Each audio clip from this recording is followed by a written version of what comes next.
Okay, well, thank you, Dan. First, I want to thank God, my father, my mother, my mentor, Denzel Washington, and the esteemed Academy. I'm so sorry, everybody. I forgot where I was at. I was trying to manifest. But seriously, I want to thank Dan Abatnick for considering me with such an amazing and honorable opportunity. I also want to thank the University of Central Florida and all of you tonight for allowing me to share a few lessons that I hope will stay with you a long time after this event is over. Before we really get into it, some of you may be wondering, why is he dressed like that? Isn't he supposed to look a little bit more professional? And the answer is yes, probably. I dress like this on purpose for two reasons. One, because I'm comfortable. And two, because I had to think back to when I was sitting where many of you are sitting right now, and all of these polished white-collar professionals would come speak to us. Suits, ties, loafers, you know the look. And a lot of them gave us the same formula. Go to a good school, get good grades, get a good job, buy a good house, and somehow that all equates to a good life. Well, I'm here to offer you something a little more honest. I went to a good school. I did not get good grades. I've had good jobs, great jobs, bad jobs, and more importantly, I ran. And yet, somehow, I still ended up standing here tonight. In fact, let me see something, to be honest. Raise your hand if you graduated or you're graduating with a GPA between 3.5 and 4.0. I was not expecting that. Okay. Now from a 3.0 to a 3.49. From a 2.5 to a 2.99. 2.0 to a 2.49. That's me. Halfway go up.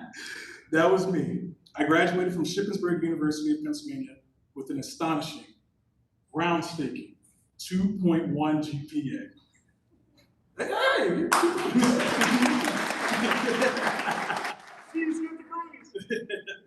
And I share that because life is not always going to unfold according to the neat formula people hand you. Some of you have the grades, some of you have the resume, some of you have the portfolio, some of you are still figuring it out, but eventually life starts asking different questions. Not just how talented you are, but who you are becoming. There's a quote from a motivational speaker who I love and get my insights from that has stuck with me for years. Talent can take you places where your character can't keep you. I'm going to repeat it one more time so that it sticks. Talent can take you places where your character can't keep you. And that is really what I want to talk to you about tonight, because talent can absolutely get you noticed. It can open doors. It can get you praise. It can get you opportunity. But there is a difference between getting in the room and staying in the room. Over time, I learned that who you are becoming shows up in at least three ways. Whether people can trust you, how people experience you, and who you become when life gets uncomfortable. So let me start with trust. The year was approximately 2000 and, as I look around the room, I'm not going to say the year because I don't want you guys calling me Jurassic Park behind my back when it's over. So, but nonetheless, I was a sophomore in college. My friend at the time, still he's my friend, his name is Walter, he reached out to me for an opportunity to found an organization on campus called NABA.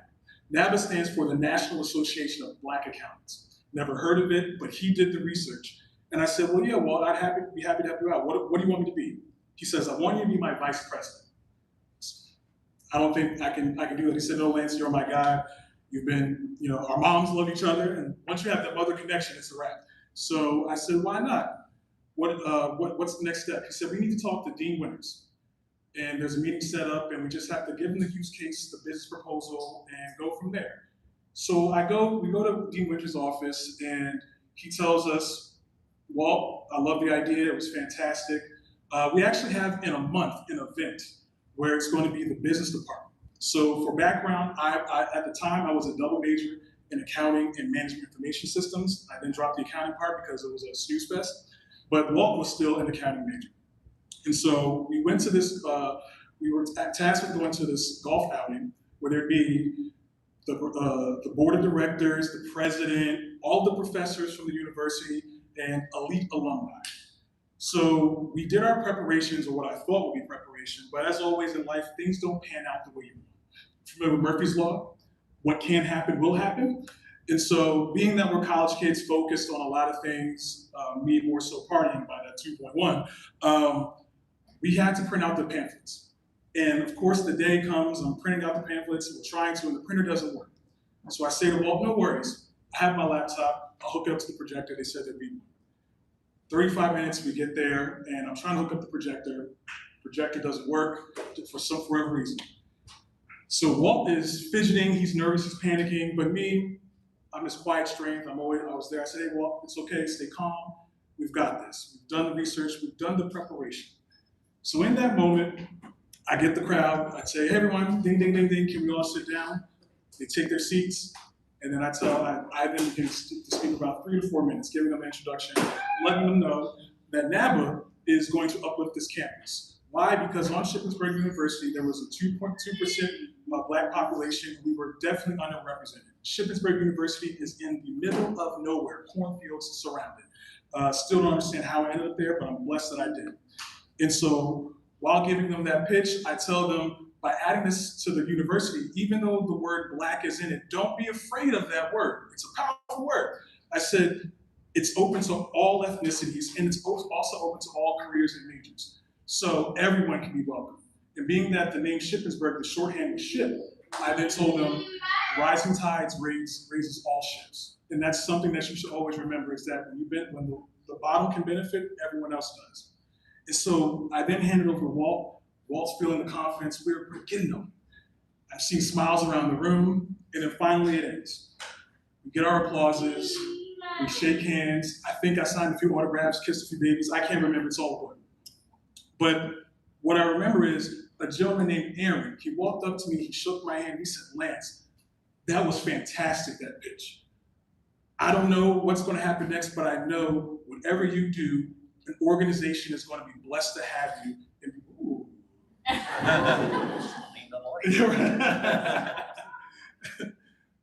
organization, do I need to move around? No, it's good. Oh, okay. You're good. All right, but he's like, I knew an organization would be blessed to have you. You're talented and you have it. But whenever they say it, you never know what it is. And so, thank you. And so he's shaking my hand, he says, I promise you good things are going to be in store for you. I don't know the next time that I'll see you again, but I know that I want to be able to help in any capacity that I can. So fast forward 3 years, I'm graduating from Shippensburg University. I did 5 years because my senior year, where I was supposed to be graduating one time, I failed out. I had to appeal to get back in. Dean Winters, the guy that invested so much in me, put his brand equity on the line, was disappointed when I had to come into his office and make that appeal. He says, Lance, what did you do? I was like, want to be honest, Dean? I had a good time. That's what I did. And he said, well, here's what you're going to do. Once you're back in, you're going to make Dean's List every semester. And I said, yeah, I can make it. And for me, education was great. I just wasn't challenged enough. I knew I was brilliant, and I knew that the piece of paper was all I needed to get through a door, because I knew I had believed in myself and I had the character to carry me there. So now I'm graduated, I'm working for the government, and my first job out of college. I was afraid to apply for it because it was in the state capital, PA, Harrisburg, and I said, I gotta get up out of PA, I'm ready to start my life. But then a friend said wise words to me. He said, your first job doesn't have to be your last job. Remember that, students. Your first job doesn't have to be your last job. There's a lot more in store for you. And so I said, okay, fine. And at the time, I didn't even apply, they came to me. And I never knew why until one day, a month into the job, I'm walking down the hallway and I see somebody staring at me as we're about to pass by. I'm just thinking it was, an executive or someone that I was late on the project for. But no, this man stops me, he says, you made it, you're here. I thought I'd never see you again. And I'm thinking, like, do I owe you money? And so, but nonetheless, after I'm talking to him, he's like, oh, you probably don't remember me, but 3 years ago, you gave an amazing pitch at the golf club. And I was like, oh, Aaron. He's like, yeah. And he was like, how are you? I didn't think you were going to take the job. And I was so confused. And he was like, well, I'm on the top floor. He had to flex on me. And he said, I'm on the top floor, and I worked closely with the administrative department. I had to pull a report of all the Shippensburg students to see if they were someone I could speak on behalf. And I saw your name, and I was like, you remembered me. He said, well, there's not a lot of 6'4" Lances that are existing out in the world. So he's like, you stood out. And so I told him to fast track your resume to the top of the list and to give you a call. That was the last I've heard of you or saw your name. Clearly, I answered the call, and so clearly, my character was working for me for 3 years without even knowing. I showed up, I made a name for myself, I made something memorable, and from then on, that laid the path for me. From that moment, I also learned something else. It's just not what you can do that always stays with people, it's how you make people feel when they work with you. So that brings me into my next talking point, which is presence and the intangibles. What's that mean? Great question. I'm glad somebody asked that. Presence isn't about showing up. Presence is being in the moment, listening, observing. You're present in class, you're listening to your professor. And intangibles, what's that mean? It's the soft skills, and sometimes even softer skills that you don't even hear about. One of the things that stood out to me over my long career, not as long as Dan's, I should say, but a pretty long one, was understanding that companies lack culture. And so I knew that when you're getting hired for your skills.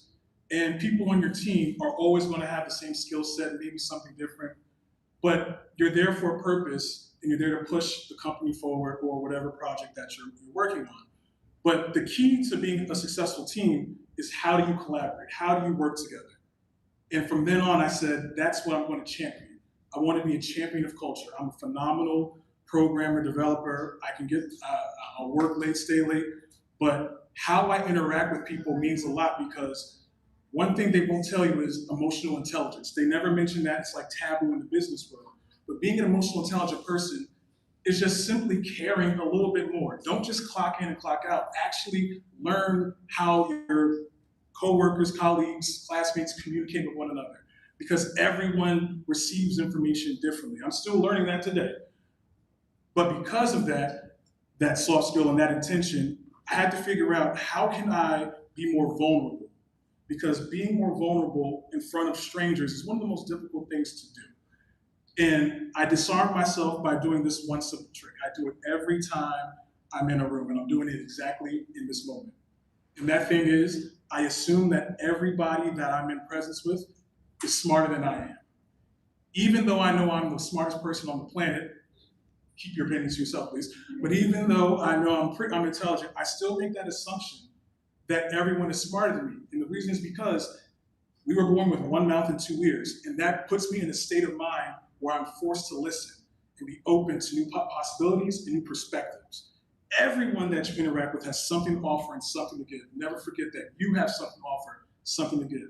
And once you allow yourself to shed your ego, that's when you can start to grow and become a better person, someone that people like to work with. And so as I became a champion of culture at every single company that I've worked at, that's when I took the effort to really embrace myself with how my teammates collaborate and work with each other.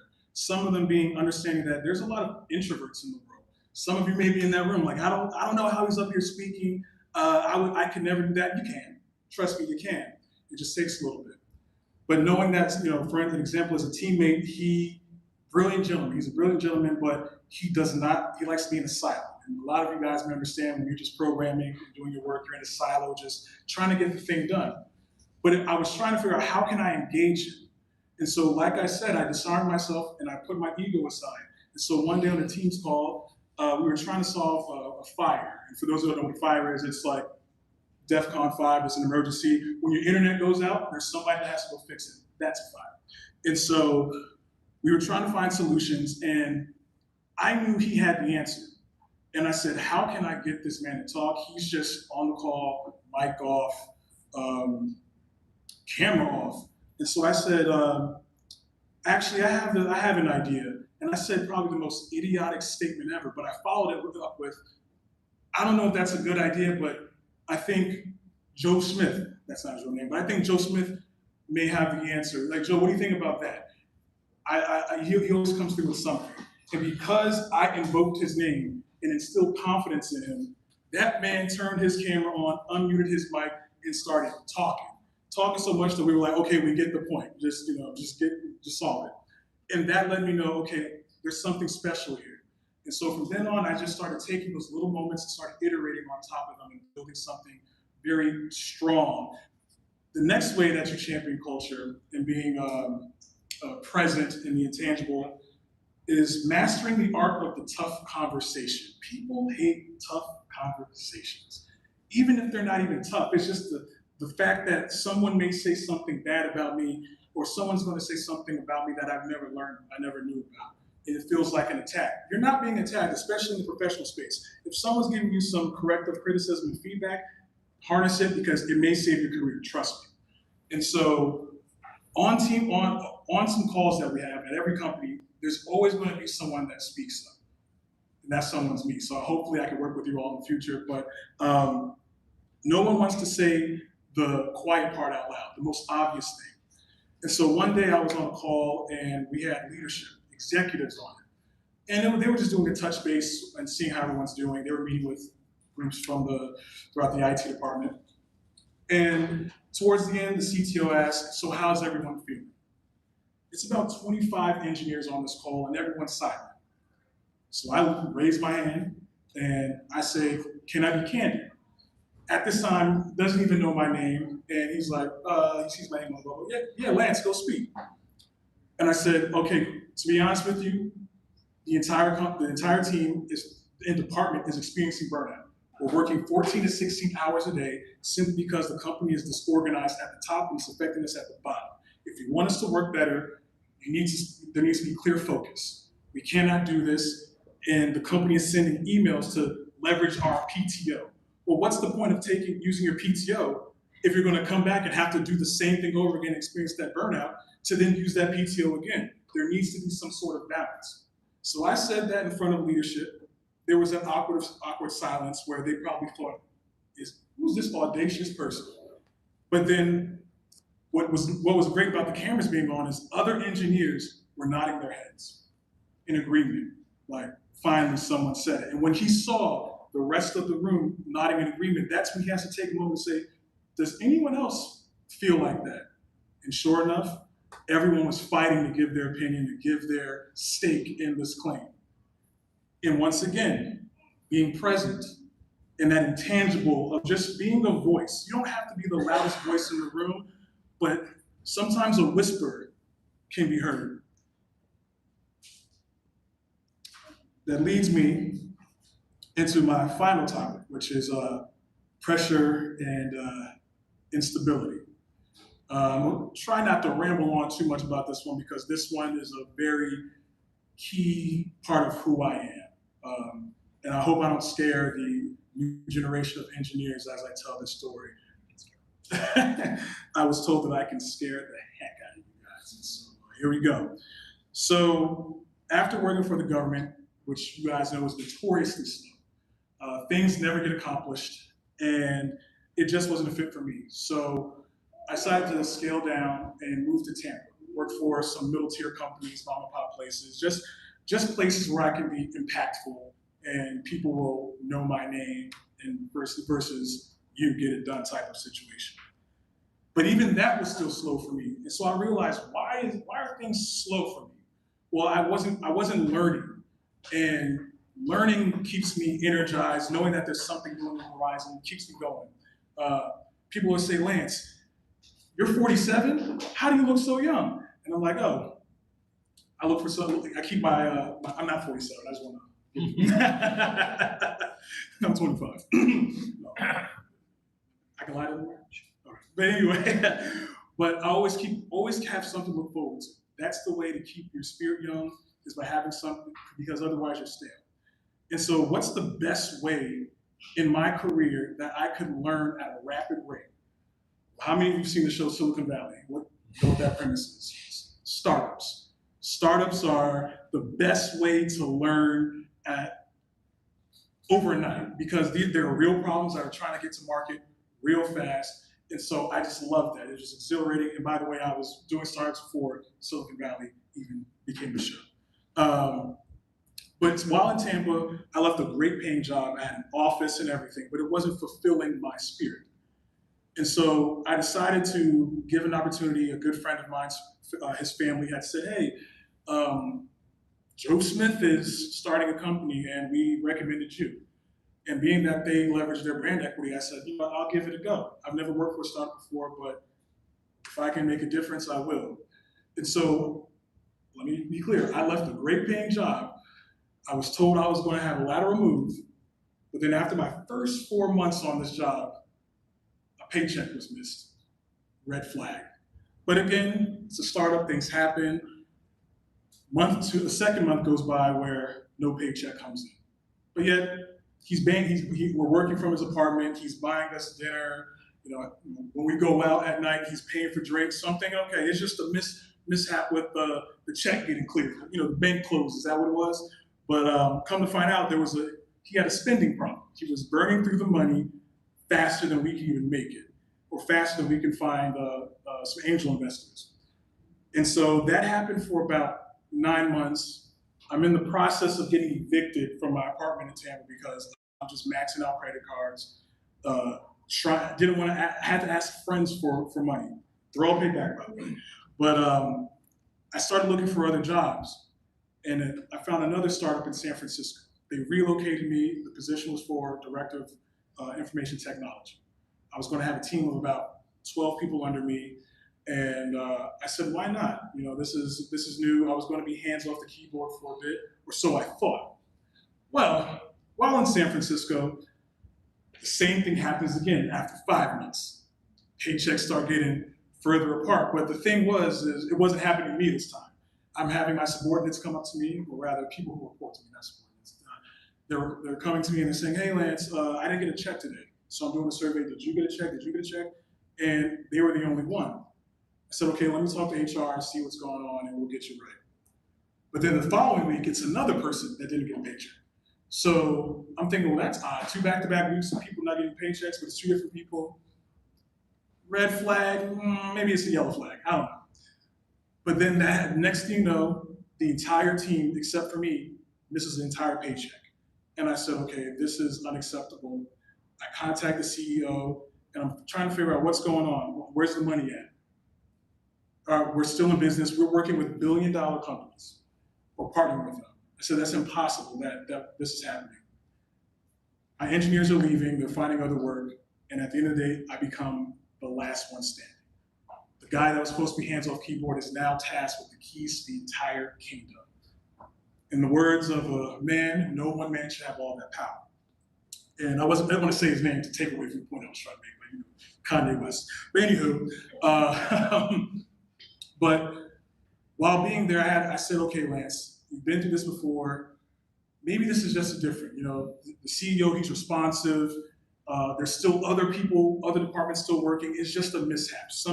Things will get better, just stick it through. Well, again, I can't afford the rent in San Francisco, which was even higher than my rent in Tampa.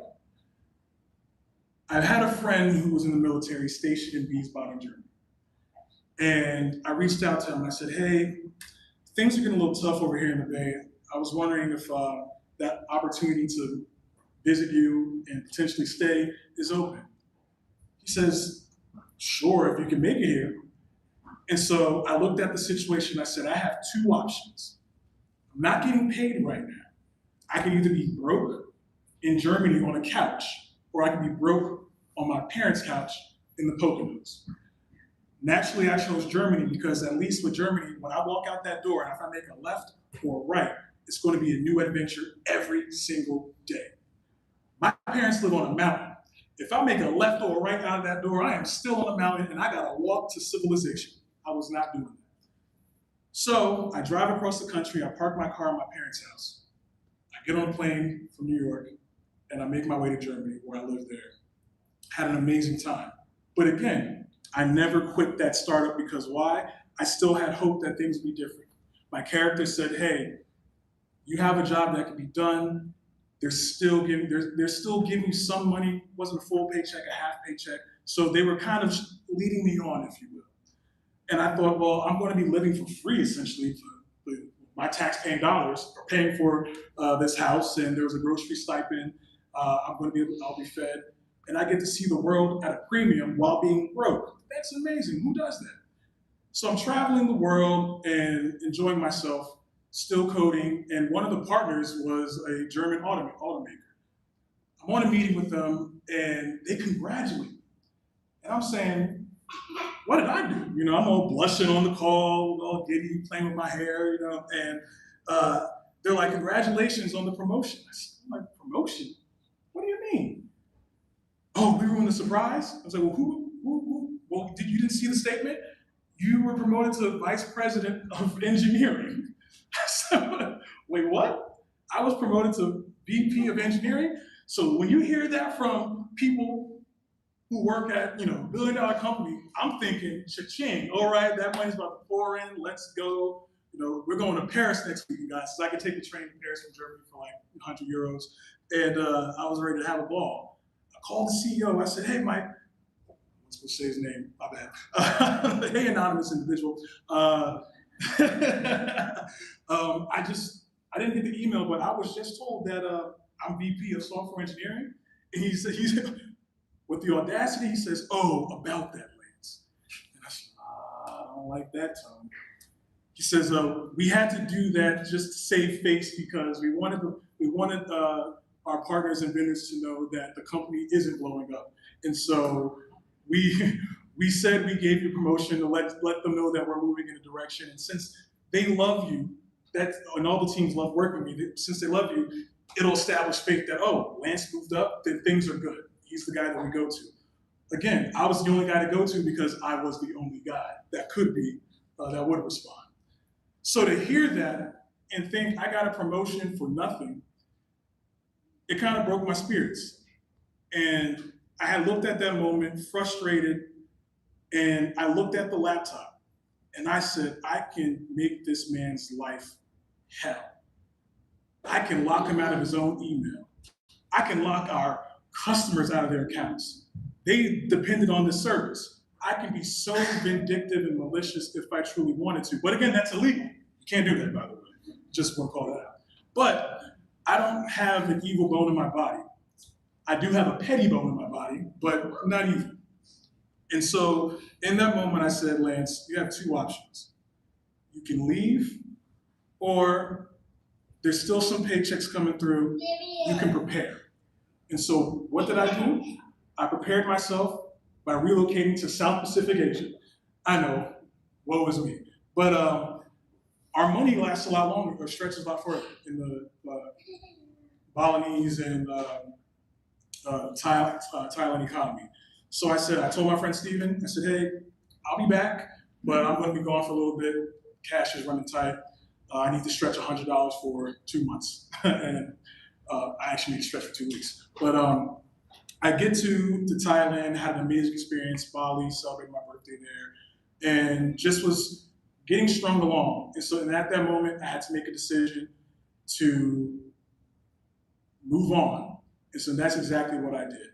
But the purpose of that story isn't to tell you about, how I got to see the world, did great things. The purpose of that tale is that it formed me. It let me know in my big age of 30 at that time, 29 to 30 with this company, I had the character to understand that I can overcome adversity.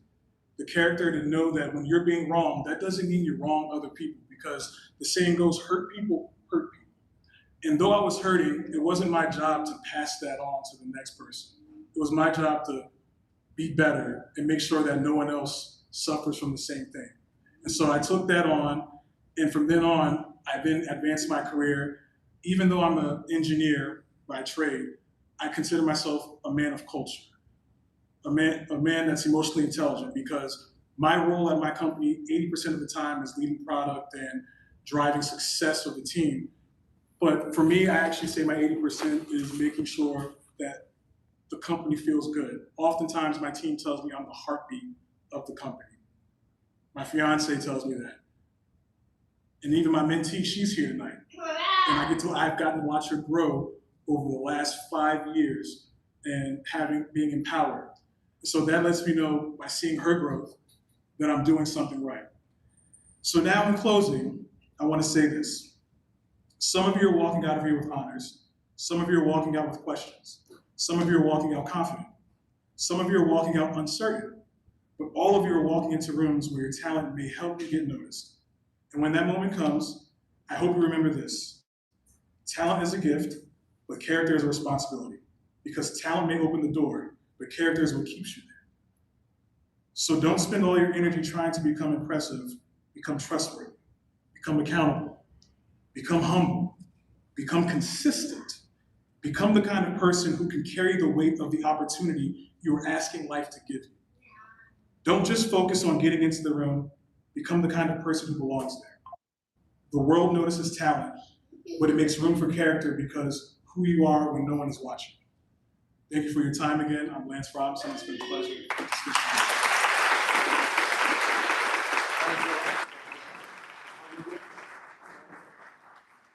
All right. I appreciate you, Lance. Thank you so much. Met him in a bar, told him he was missing a semicolon on code. It's all in who you meet, right? It's all in where you are. So now comes the next portion of our showcase. On the tables over here, we have 10 different projects from our seniors from our capstone. They range from desktop to mobile to interactive education, you name it, it's over there. And that's here in this room here, and in our makerspace across the hall, we have 4 projects, and those 4 projects are of an immersive platform type of projects. So they're projects that are a little more immersive, and please don't lose a finger. You'll understand what that means when you go over there. All right. Yeah. So that's what we have. So I invite everyone to now move over to that side and look around. We'll have some closing statements at the end, and so I'll be talking one last time. All right. So enjoy. Okay. Hi, I'm Ryan, and this is our guillotine project. So our project, it's an interactive theater experience. And so what you get to do with this is we have a QR code here, and it'll take you to our website. And from our website, you can upload a photo of someone you don't like, a neighbor, your mother-in-law, anyone you don't like, and we will print it out right here, and we will put it under our guillotine, and we will chop it. So it is, yes, it is a fully functioning guillotine. Blade and everything. Yeah, I got it. Thank you, though. And we will cut it. We also have, for the sake of fun, we also bought carrots. Let me get one that's not already been cut. We have carrots that we can chop in half too, just for the fun of it. So anyway, yeah, this is our interactive theater experience. What was the inspiration behind the project? Well, it wasn't originally my idea. We wanted to do something just fun and exciting that nobody would expect, is kind of what we were thinking. We were like, we want something that people look at that and they're like, what the heck is that? Who thought of that? Why? Just starts asking questions and draws people in. And that's where this idea originated from. All right, and how does it tie back? How does it tie back to your capstone and what you're doing? Well, we're not capstone, we're immersive platforms. Okay. So the idea was we had the prompt to create something that was seen as immersive in some ways. So the immersion element is being able to print out the photos, decide who you want to do, and then getting to have them chopped. So we want people to be able to choose who gets chopped and when. And then, you can interact with that. Obviously, we're not going to let people cut the guillotine themselves. I don't want any hands cut off. No. If anybody's fingers are going off tonight, it's going to be mine. So no lawsuits, please. But yeah, so that's where this idea, it's very out there. It's something very different and unique, but that's the whole concept, was something different, unique, and exciting that would really draw attention. Who wants to see it work? Yeah, absolutely. Yeah, let's say I will pull a carrot. Let's go. Yeah, I will gladly put a carrot underneath for the sake of demonstration. Oh my God, this is my mother. I love you, Mom. Thank you. We'll do this first, and then we'll do a carrot. See, this is why only I get to put my hand under here, because God forbid somebody else. Sorry, I couldn't resist the urge. Well, we don't want you to do anything harmful either. No, it's fine. I just need to see. Are you tying it up? I thought you were going I'm going to, but I need to tie that. I need to put the clips on. Oh, you clip it. I got you. Yeah, gotta clip it. we go. Secure it in place. Goodness. Yeah, this is gonna be a paper, then we'll do it care. So, anyway. Yeah. It dropped up. It didn't drop, right? There we go. That's how you trust it. And straight in half. And just for fun, the carrot. Ooh. All right. Right in half. Yeah, but anyway, and then we have our detachable headpiece. It is technically big enough for somebody to put their neck through. We're not allowing that. We haven't actually done that, just for the record. We just know it's big. You know, I did that. You were looking. Okay, well, Chloe can do whatever she wants. I can't stop her. She's her own person. But we will not be allowing any heads, hands, limbs, any human body parts in here. Except no one wants it. But yeah. Very cool. All right. Well, It's thank an you. Exciting interactive experience. Nice. Hello. How's it going? Hi. We're with Downtown Orlando UX. Maybe describe your project, introduce yourselves. We got a microphone here you guys can pass around. Well, I'm Asia Imtiaz. I'm Victoria. I'm Taylor. I'm Caroline. So, Tell us a little bit about your project and then we'll ask you some questions. Sure. Okay. So basically, we created a reading platform where it has audio integration as well. So you can even scan our QR code and view it on mobile, or you could view it on the desktop. And if you go through, you can go through different books, and you can see we have different. You can go through the chapters. You can go through the chapters, and there's audio integration as well. So if you click there, you can hear it reads out loud to you as well. And we basically have different tags to show like the similarities in different stories. And if you go here, we have a communities page where people that are fans of different books or different genres and whatnot, they can communicate on here and basically get to know other fans, and they can communicate with each other. And then we also have a private where people can and get to know each other and just bond over basically. And they can even, it's not just about reading, but you can also write your own stories. So we have an area where you can write your own stories as well and publish it for the world to see. So, yeah. What roles did you all play within the group? So they're in coding. They basically developed the website. Okay. So I did more of the content production, and along with Taylor, we both did content production, and Victoria 3D designed our physical artifact. It's a stylus. All right. So yeah, So you guys collaborated together. How long have you been working on this project? basically a year, yeah. A year. So what was one of the biggest takeaways that you had working as a team? That's hard. I feel like the thing that we learned the most was like how to integrate everybody's idea and like all compile it into one solid like thing. I think we all had like cool ideas of like how to like integrate or what we wanted to put into the actual app, but in order to like actually like put something down on factual paper, we had to look through our list and like pick what we wanted to do and just like listen to each other and just hear each other's ideas. So I think that was like one thing that we learned was just like how to compile a bunch of ideas and how to put it into one to make it like solidified. Right. And what about like, so you did some of the development or all of the development. Did you confront any challenges that you didn't expect? I think one of the biggest challenges is probably deployment. A lot of bugs to work through, especially because the scope of this project is very, very large. So I had to pay for a couple tiers for render with back-end deployment and for self front-end deployment. It was like enormous. I didn't even know if I could host the thing, but there it is. Yep. Awesome. Well, it looks great. What about like you guys coming together as a team? How did you know what your milestones were? Everything is written out pretty concisely and clearly on Canvas thanks to Professor Novotnik. So we knew what to put in each milestone, their name, number like 1 to 8, and to deployment. So it was pretty straightforward thanks to him.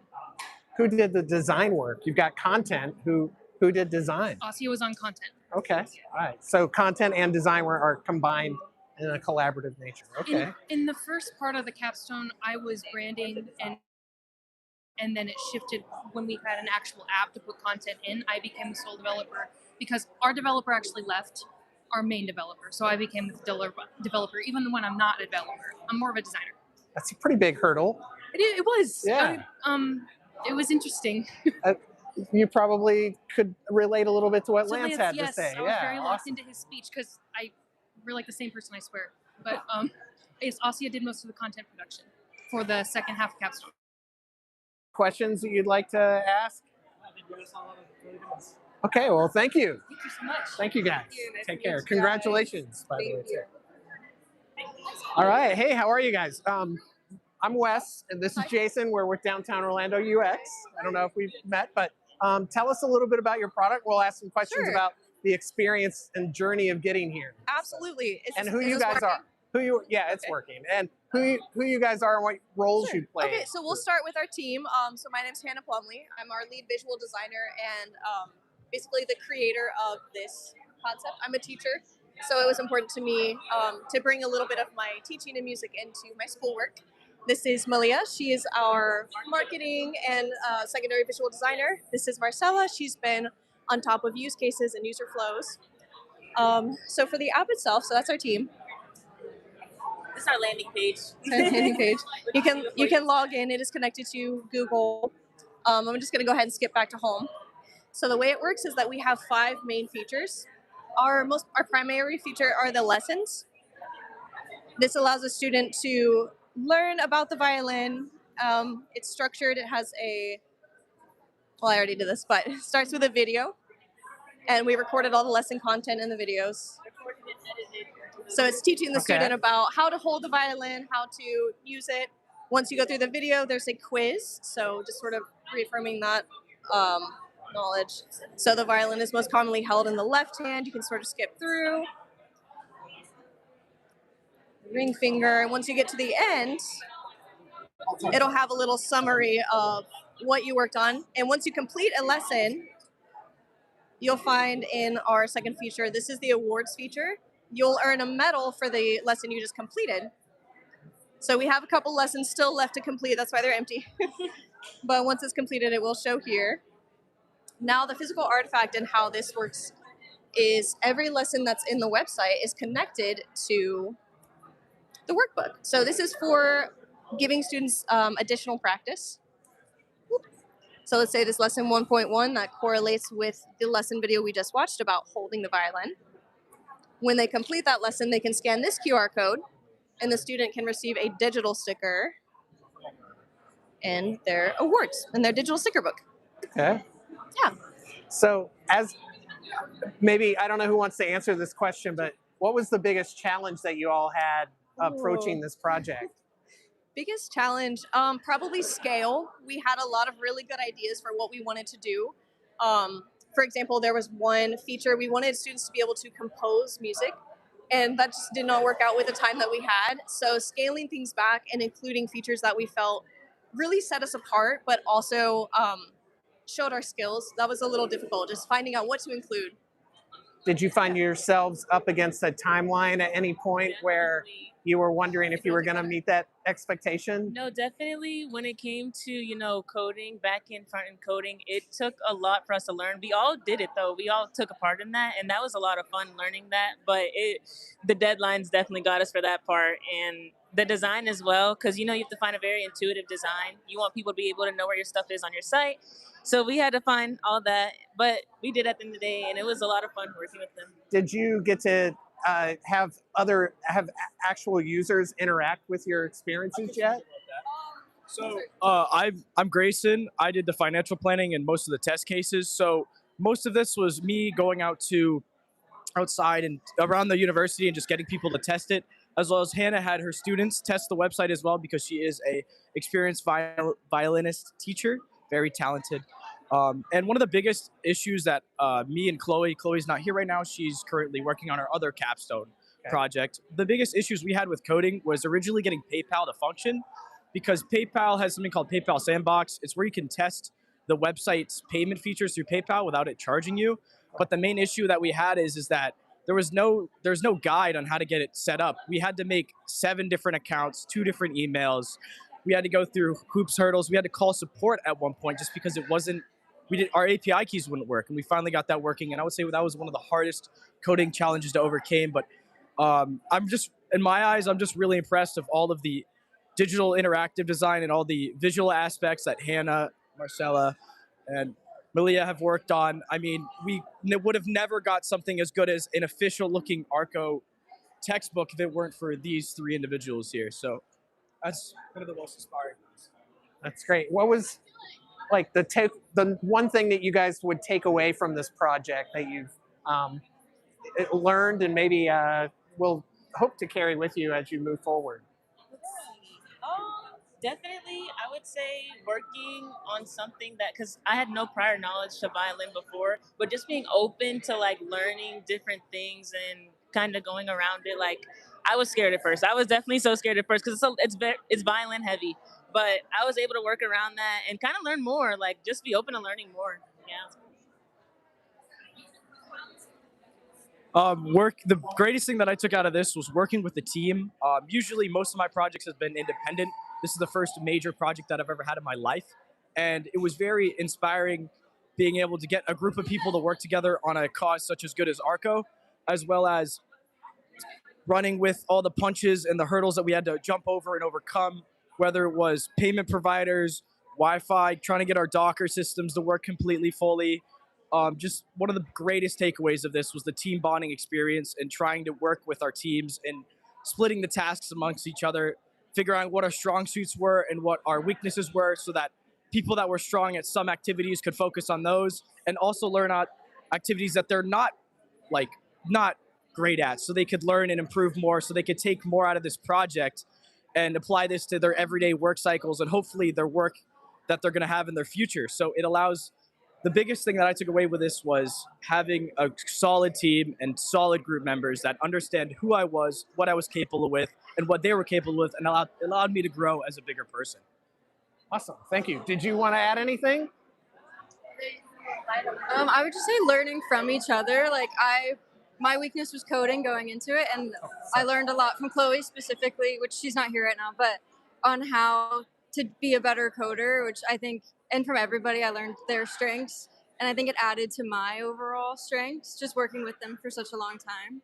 So yeah, that's awesome. Really good at delegating tasks, figuring out our strong suits. That was a good adding on. So delegation. How did you all keep track of the activities that you were asking everyone to do?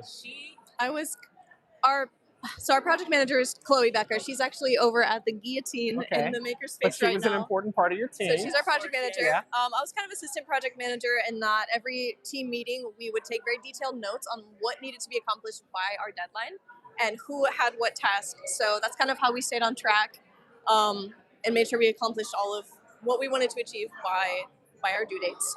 All right, cool. Yeah. Well, thank you guys for spending a few minutes with And us. what's your name, sir? My name's Wes. This Wes, is okay. Jason. All right, Yeah. Jason, awesome. Oh, it's over there. Okay, got it. Thank you so much. I'm like, oh no, I hope I have that on. So. All right. Oh, Wes. Wes. Nice to meet you. Nice to meet you. Thank you for coming by. Thank you. Nice to meet you. Thank you guys so much. Thank you. My name is Mira. I'm the lead. Okay, here you go. You take that. I've got my own microphone, so No pressure. you can pass that around. Let us know what your name is and what roles you played in the activity that you're doing, and then tell us a little bit about your project. We'll ask some questions. Cool. So my name is Mira Bola. I was the lead developer for Urban Lens. Oh, okay. I am Tybee Stewart, and I'm the lead researcher. Okay. Oh, I'm sorry. I'm working as a UX designer. Hi, I'm Caroline. I was the project manager. The UI, UX, and the testing. All right.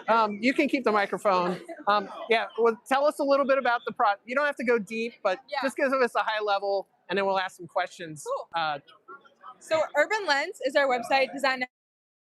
Okay. It includes 100 cities across the U.S., so 2 per state. We did manual research, put that in data into Google Sheets, and then transformed it and ended up putting it into Supabase to hold our information. So if you scroll down, you'll start to see cities in a carousel.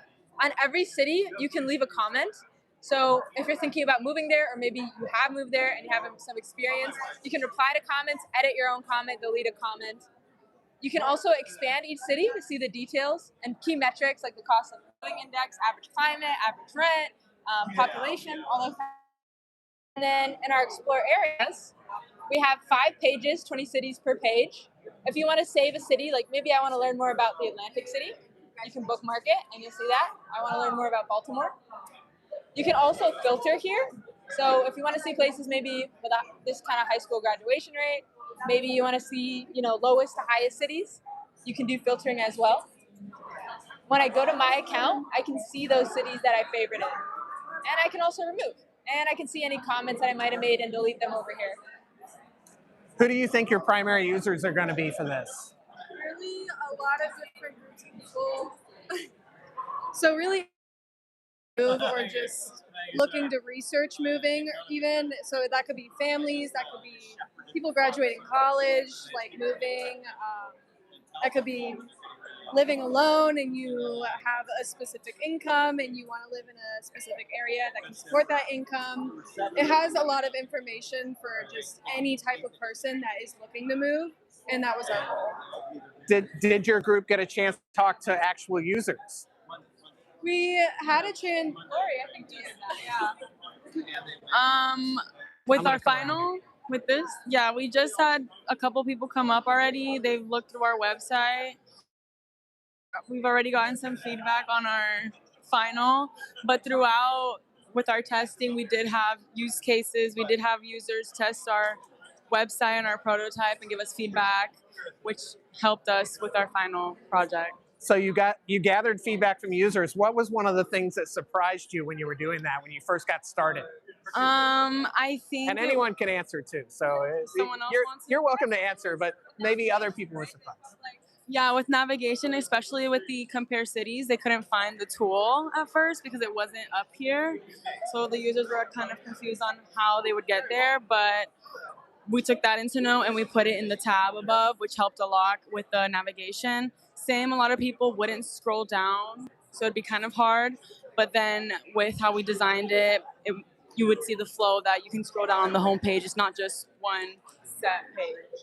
Okay, now I'm going to ask a hard question. What was one of the biggest challenges that you all faced? I think that honestly, we got really lucky with the group that we had. Like everybody did really well with their parts and communication and stuff like that. I think our biggest challenge was at the beginning in the first semester, just kind of figuring out where to like pitch in, make an opinion, and because we had all just met each other and like we were still figuring out what every person was best at and figuring out all of the team dynamics and also coming up with a project that we were going to commit to for a full year. So that was definitely the most challenging part, I think. But by the time we went into the second semester, especially, I think we had it down really well. Did we hit any technology hurdles? Yeah. Here, we'll pass this over here. So we did manual research for the city, and we did it in Google Sheets. And then I had to figure out how to turn that Google Sheets into something that the computer could understand, data that it could filter, and metrics. And some of that was kind of like text-based information. But a lot of these are numbers, like climate and Fahrenheit. So I kind of had to do weird things in the code to like standardize the way the pictures were named, to standardize the metrics and stuff so that they could be accurately compared. But other than that, I mean, it was pretty well planned before we did it, so that helped with execution. So planning was an important aspect. So how did you all know what your specific activities were? Did you use any special tools or? We kind of just talked about. Oh, yeah, sorry, yeah. We kind of just talked about what we thought we were good at, kind of looked at the dynamics of who wanted to do certain things and then seeing kind of how people go about doing things. So things did shift a little bit at the beginning to kind of get the best overall product in the end. But yeah. What about you guys? Any what was like maybe one of the takeaways that was most exciting from the work that you did? Basically just working with a group of individuals who are like-minded, different strengths, different weaknesses and all that, and just coming together and creating a project that we can all call our own. Yeah. Okay, very cool. Like when you first saw working, what did that feel like? I think it was so exciting for all of us, especially at different milestones. Because there was a part where I had front end only, but like I didn't have the data in yet. that was exciting. But then I remember once I got the data in, you guys were really excited to see all the manual research come to life. Once sorting was activated, it's like, oh my God, it's working, it's coming alive. So going through all the milestones, we kind of saw it like build together piece by piece, which was really fun. Okay. Yeah. That once you see it, it's really exciting. We were all like, oh, it really works. Like, it's a real thing. Awesome. Very cool. Well, thank you guys for taking a few minutes and sharing with us what you're doing.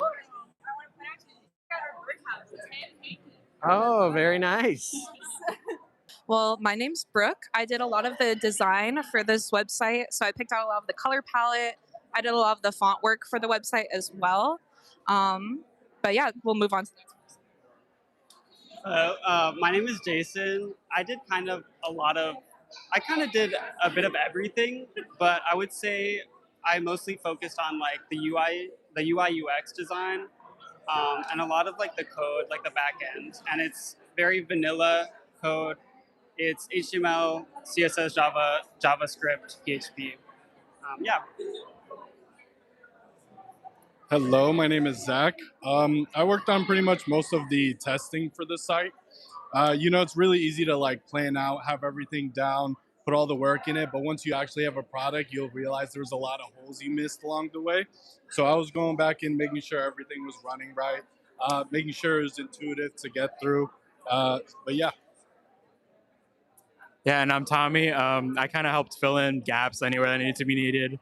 I helped with like the site architecture, just like helping with the layout of how the site was going to work, and yeah. And I'm also Danny Fonseca. I did a lot of reviewing and some content and seeing how all these tattoo artists work, even with those portfolios, and identifying which category they came from. All right. So maybe tell us a little bit about who wants to introduce what it is, and also in the chat, if you guys have a question, we can ask that question afterwards too. So this is our website. It's called InkSeek.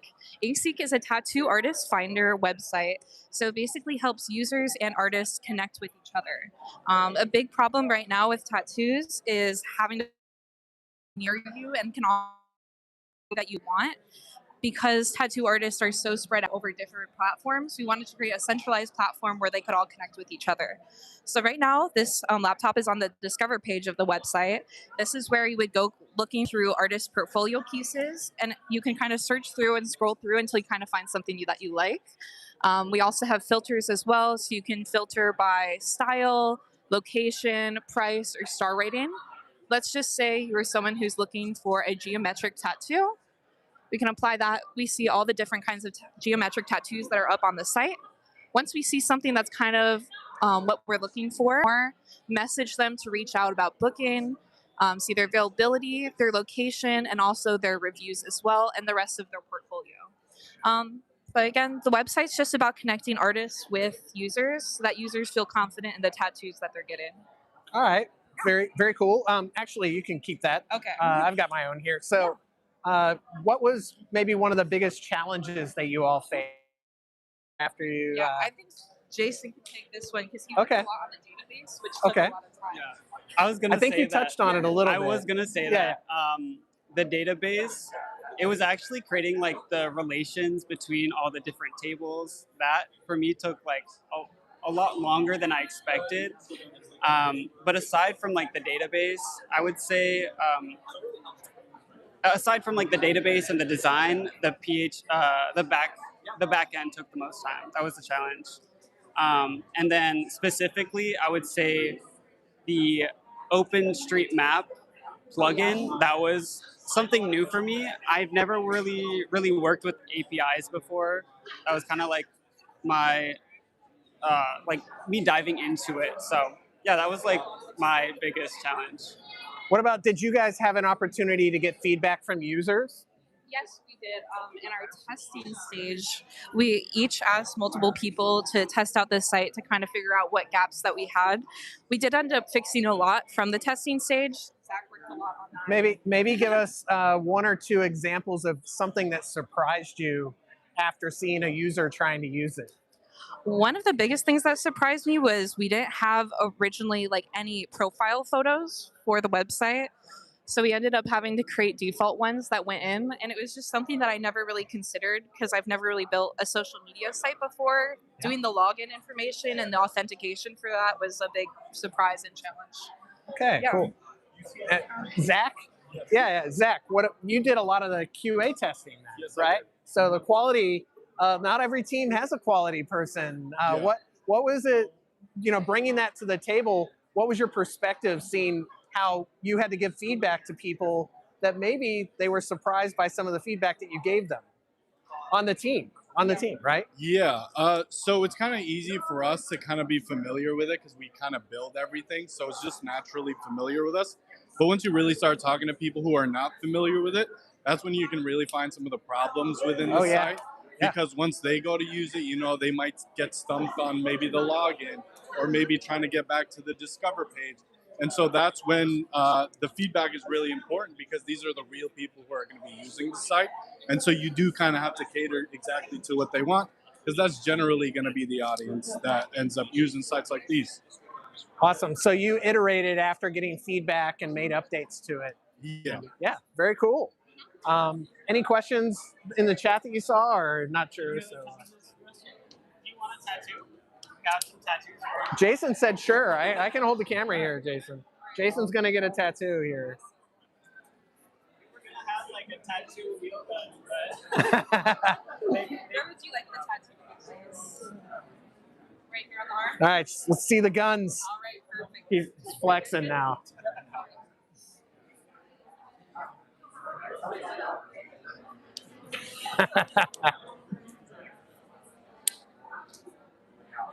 While she's doing that, we've got draw something. Some people have drawn some things.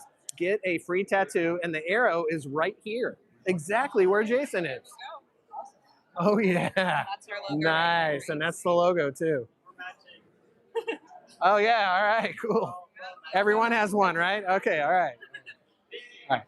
Thank you guys. Appreciate it. Nice work. Thank you. Thank you so much. Great job working together. All right, thank you. Thank you. Oh, sure thing. Hi, my name is Jenna. I'm the lead engineer of this project. I'm Carter Glidewell. I did most of the debugging and polishing up at the end. All right, nice. Tell us a little bit about what we've got here. So we are a website for collectors. Basically, a lot of collectors' websites that we did research on, they seem like they're for a lot of older people, and they only have 1 or 2 categories. We have 20 categories to choose from, and if anything doesn't fit in any of the 19, we have an other category as well. So this is a website for people to they can try and complete their collections by looking for objects that they don't have already with bounties, or if they want to get rid of something, they can sell it as well. We also have a community tab so people can talk about their collectibles as well and create, a sense of friendship amongst our community. And and you can also see any posts that you have currently posted on our website as well. And so it's for a bigger audience for collectors, but we tried to make it a more friendly user experience and everything like that. Okay. Is this the full team? No. So funny enough, 2 of our members, they went over to the makerspace to check it out. Oh, okay. Yeah, literally. But we also have Jenny, one of our designers. She's coming back right now. Okay. And we also have another one of our designers as well. Well, we're sorry they couldn't be here. That's all good. Hopefully, maybe tell us a little bit about one of the biggest challenges that you had as you all took on the project and started trying to come to completion. Well, I have to say, for me, I had to step into a leader role when it came to this project a little bit. We all worked as like a democracy for the first semester, but then we sort of had to figure out where we landed in this semester. So trying to figure out how to delegate and take on that role instead of like demanding people do things instead of just asking. That was a big challenge with that. Server-side scripting as well was a little difficult as well. There are like 5 databases that go into this website, but that was for me the biggest challenge, I'd say. But we were able to. So you had some personal technology challenges, but then being a leader, what was that? What did that entail? So it wasn't anything crazy, I'll be honest. But I had to assert myself a little bit more, and I haven't really done anything like that in a project before. So I had to sort of push, and divide the work how I thought it fit everyone best. But that's basically how I felt about it. Okay, cool. And what about you guys? What's one of the challenges that you think you faced as you were coming in? I'm not much of a coder myself, so that was definitely a challenge for me. So I tried to help wherever I could, I tried to learn whatever I could. Any small ways I could help, I tried to put myself there. But I helped paint the physical artifact here, or like some of the design aspects of the site and everything. So yeah, but challenges, it was definitely when we started back end. That's where I started to struggle. Okay, all right. And did you guys put this in front of any users to get feedback and ask what it was like? Well, our user designer's not here at the moment. But he did a lot of testing. He tested with his friends, and they went through the website. So far, it's pretty seamless. I think there were just some minor issues that we were able to iron out with like signing up and things like that. So he probably came back to you with some different designs than you started with. Yeah, a little. Oh, yeah, yes. a little bit. Yeah. Yeah. It was like a few minor changes, but nothing too crazy. Thankfully, it was towards the end that we started doing user testing, and thankfully it was only a minor few things that we had to So polish. no big surprises. This Thankfully, time. no. Okay. No, that would have been rough at the end of the semester. But yeah, no. Thankfully, yeah. All right. Well, thank you guys. And you're welcome Appreciate to it. try out our gotcha machine as well. If you'd like. You want to try it out here? We'll get Jason to be the guinea pig on all of these. Oh, look at that. What did you get? Let's see it.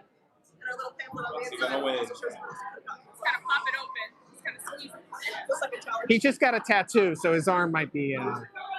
Oh wow! Look at that. Very nice. Yeah. And that links into the student server of our website. So it's like a little demo server. Very cool.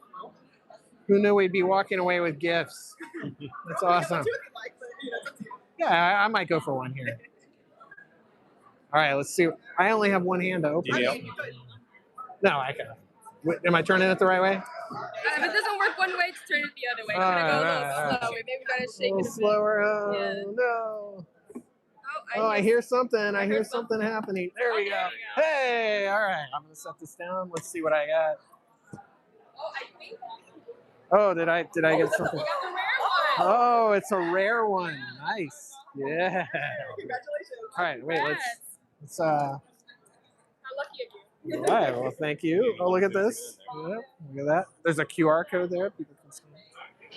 All right. Well, thank you. Thank you. I got a rare. Yeah, you did. Awesome.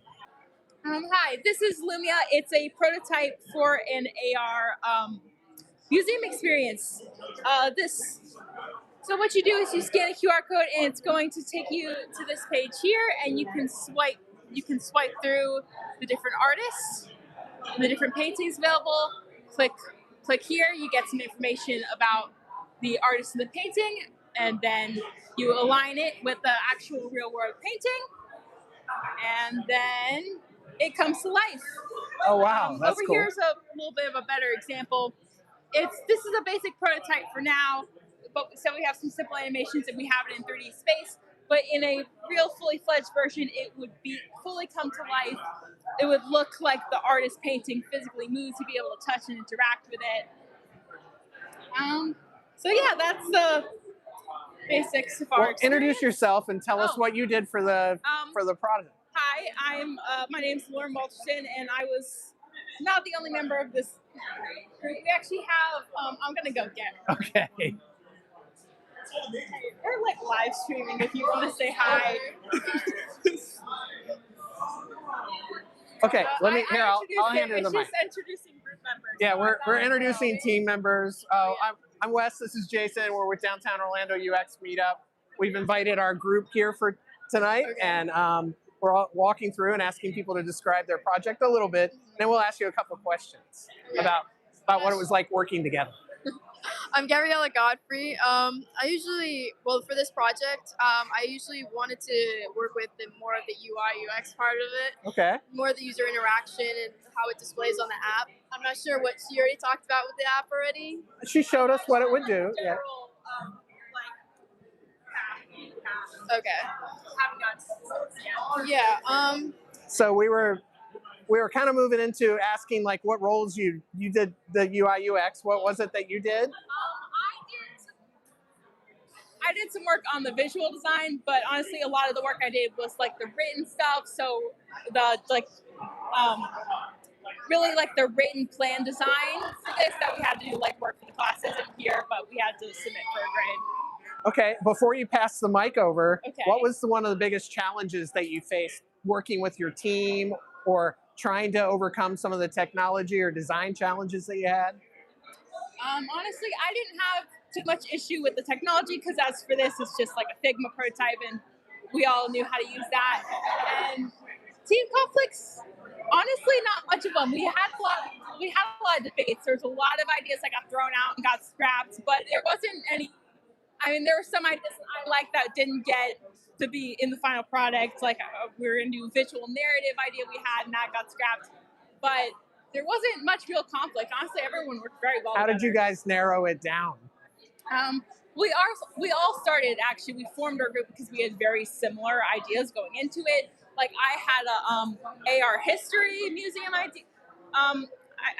I know someone had an idea of bringing like ceramics and manipulating them in 3D space. Someone had an idea of like a nature one AR experience. So they were all very similar.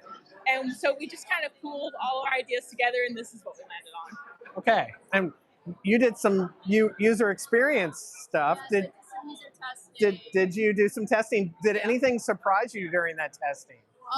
We did initially have like a menu at the bottom.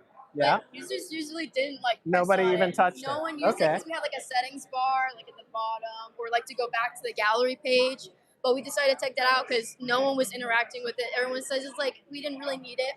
So instead, like on our main gallery menu, we had the like a settings bar at the top where it had like accessibility settings or even like dark mode, light mode, stuff like that.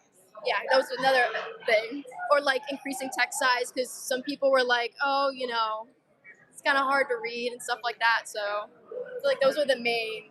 And you've got kind of a highly interactive interface here. Were there any issues with people like interacting with it, swiping, moving, like any surprising moments there? I feel like with the Figma, we wanted to have that kind of swiping and interactive part of it. It was kind of hard to implement it. That's why we deployed it on this website.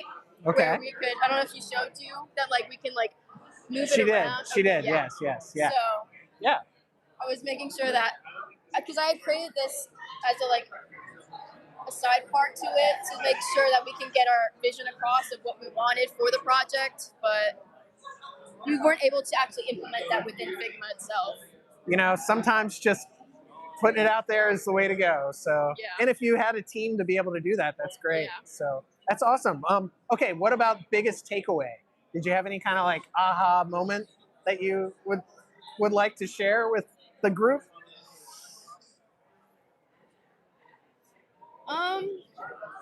I feel like for me at least, how since this is just a design phase of it, not necessarily like fully implementing everything into it, showing me how much for an AR app, because I've never designed one or tried to like prototype one, how much detail and work goes into it. That was my most like shocker, big surprise to me.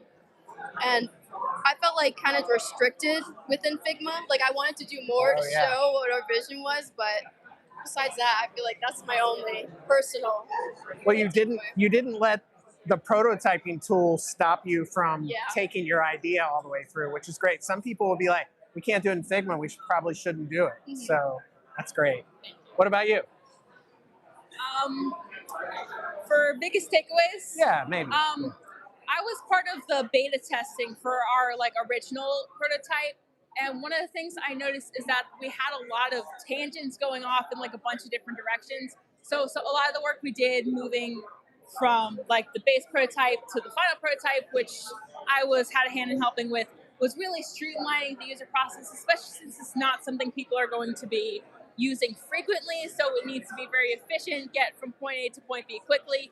So instead of having to go in a bunch of different directions, we designed so it's one straight path from scan to finish. It's just one linear step-by-step process.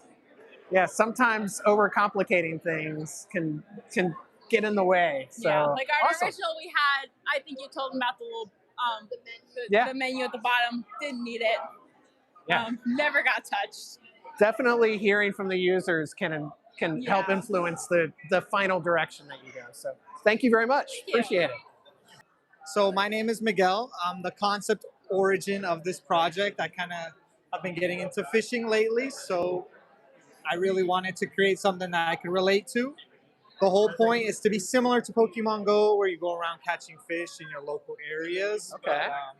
We wanted to focus on aquatic education, so every time you catch a fish, it teaches you about the fish, has facts, if they're in danger, things you can do, hence the release part of the name.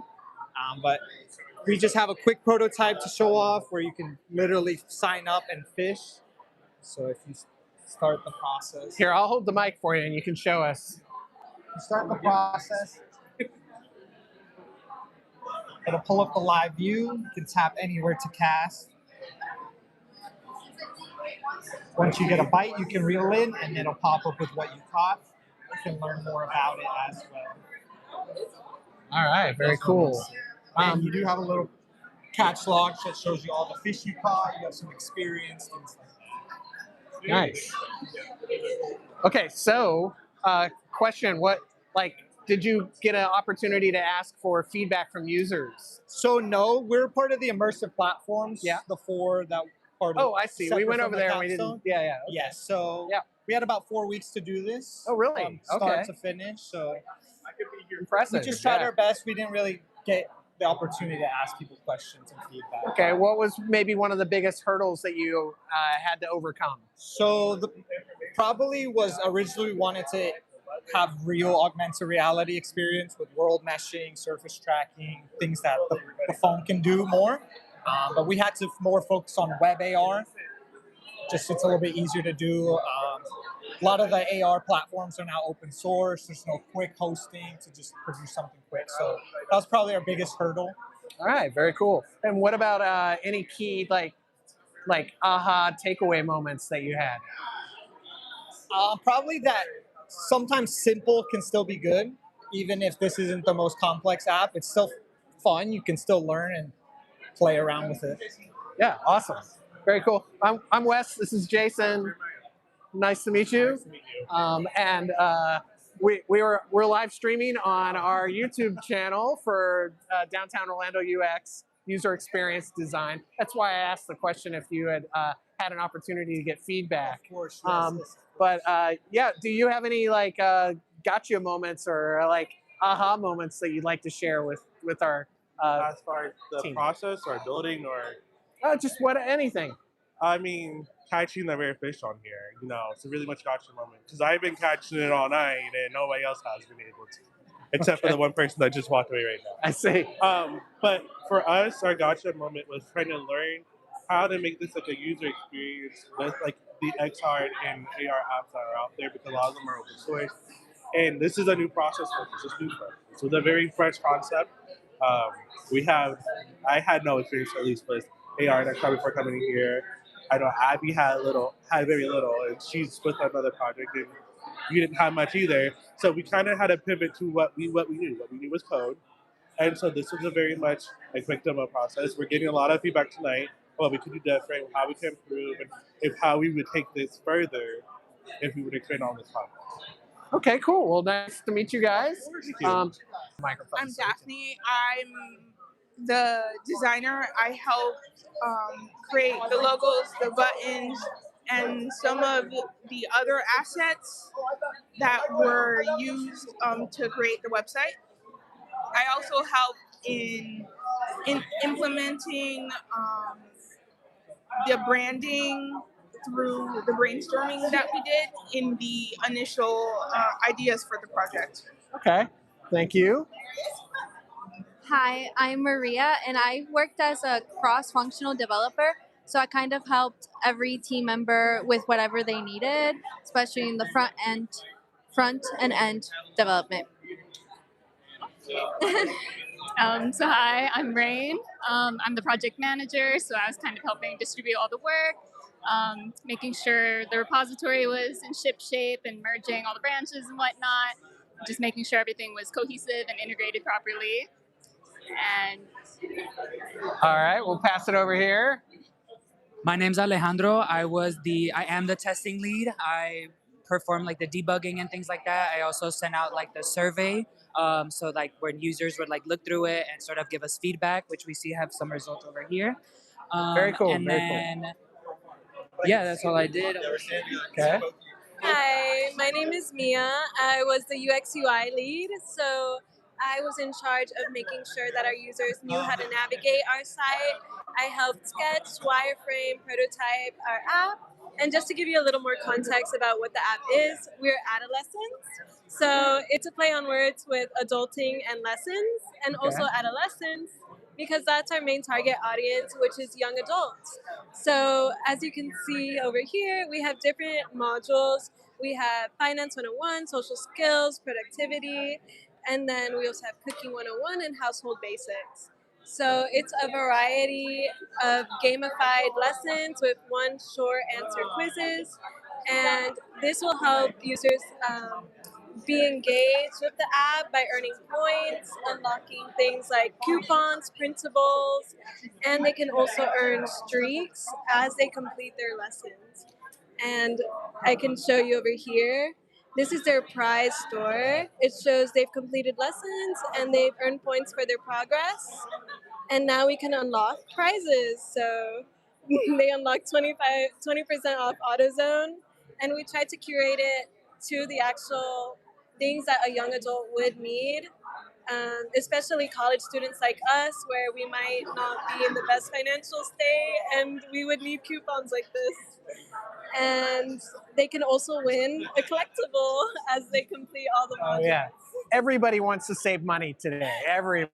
Exactly. Awesome. So we'll start over here with the UX, right? So you gathered feedback.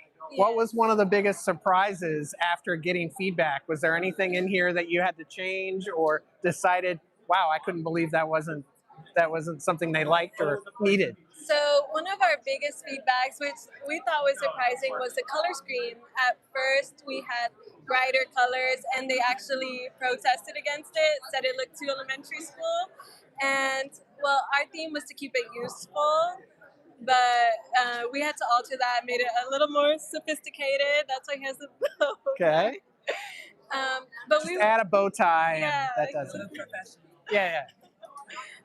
in the surveys, we actually had a very good response for the actual content of the modules. We asked them what would they like to see as 18 to 25-year-olds, which is the majority of the respondents that we gathered. And they said, they want to learn about taxes. They want to learn how to save money, do chores. Oh, okay. And yeah, I think we did a great job. We responded to the feedback. Everyone, well, most respondents were able to navigate easily through the first round. So we had to do very little changes to the actual navigation portion.